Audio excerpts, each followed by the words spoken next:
بسم اللہ الرحمن الرحیم۔ السلام علیکم ورحمۃ اللہ وبرکاتہ۔ لا الہ الا اللہ محمد رسول اللہ صلی اللہ تعالی علیہ وسلم۔ نبی پاک صلی اللہ تعالی علیہ وسلم رمضان کا استقبال کیسے کرتے تھے؟ رمضان کا جو سب سے بڑا وصف ہے وہ ہے روزے۔ روزے رمضان میں فرض ہیں تو ہمارے پیارے نبی صلی اللہ تعالی علیہ وسلم شعبان سے ہی روزے رکھنا شروع کر دیتے تھے۔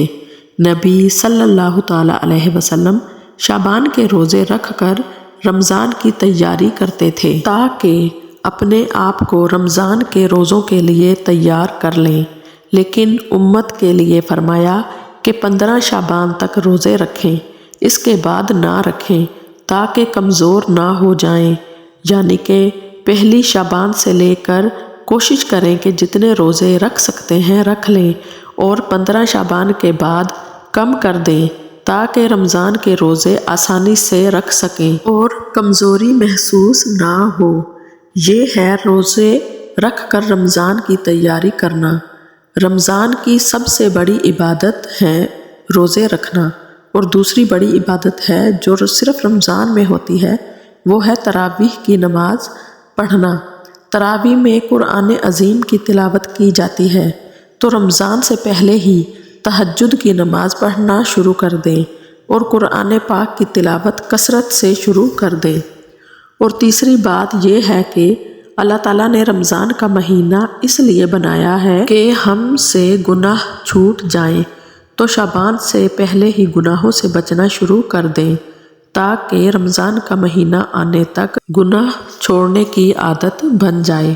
یہ 3 کام ضرور شعبان سے ہی شروع کر دیں کہ نفلی روزے رکھیں، اور اگر کسی کے پچھلے سالوں کے قضا روزے رہتے ہیں تو وہ ہی رکھ لیں، اور تہجد کی نماز شروع کر لیں، قرآن پاک کی تلاوت شروع کر لیں، اور تیسری بات یہ ہے کہ گناہوں سے بچنا شروع کر لیں۔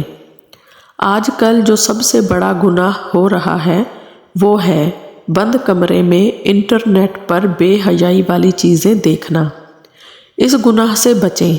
دوسرا یہ کہ والدین کی فرما برداری کریں، ماں اور باپ کے چہرے کو محبت سے دیکھیں اور ادب سے دیکھیں، اس سے آپ کو حج کا ثواب ملے گا۔